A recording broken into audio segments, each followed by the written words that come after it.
Hi friends, ఈరోజు జొన్న రొట్టెలు ఎలా చేయాలో చూద్దాం. ముందుగా పిండిని తీసుకొని హాట్ వాటర్తో కలుపుకోవాలి. వాటర్ ఎక్కువ అవ్వకుండా చూసుకోవాలి. అందుకే కొంచెం కొంచెం వేసుకుంటూ పిండిని బాగా కలుపుకోవాలి. ఈ విధంగా కలుపుకోవడం వల్ల మనకు వాటర్ ఎక్కువ అవుతుందా తక్కువ అవుతుందా అని అప్పుడే తెలిసిపోతుంది. వాటర్ ఎక్కువ అయితే మాత్రం రొట్టెలు చేయడానికి కష్టమవుతుంది. రొట్టెలు అనేది విరిగిపోతాయి. సో ముందే కొంచెం కొంచెం వేసుకుంటూ కలుపుకోవాలి.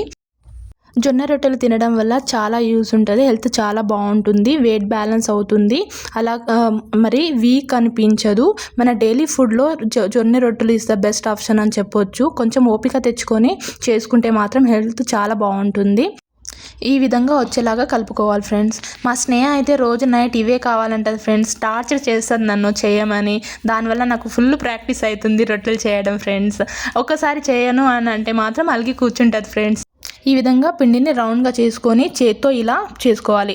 ఒకవేళ మనకు అది రౌండ్ మంచిగా రావట్లేదు అనుకుంటే కొంచెం వాటర్ తీసుకొని ఈ విధంగా చేసుకోవాలి. ఈ విధంగా చేసుకున్న తర్వాత పొడి పిండిని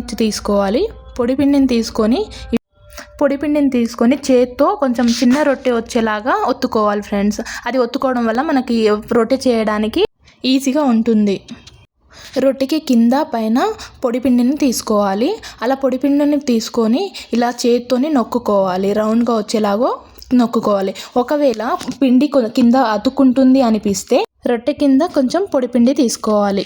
అలా తీసుకుంటే రొట్టె అనేది అతుక్కోకుండా ఉంటుంది. తర్వాత ఇలా చేసుకున్న తర్వాత ముందే పెనంని వేడి చేసుకోవాలి. పెనం వేడిగానే ఉంటేనే రొట్టెలు అనేది బాగా కాలుతాయి ఫ్రెండ్స్.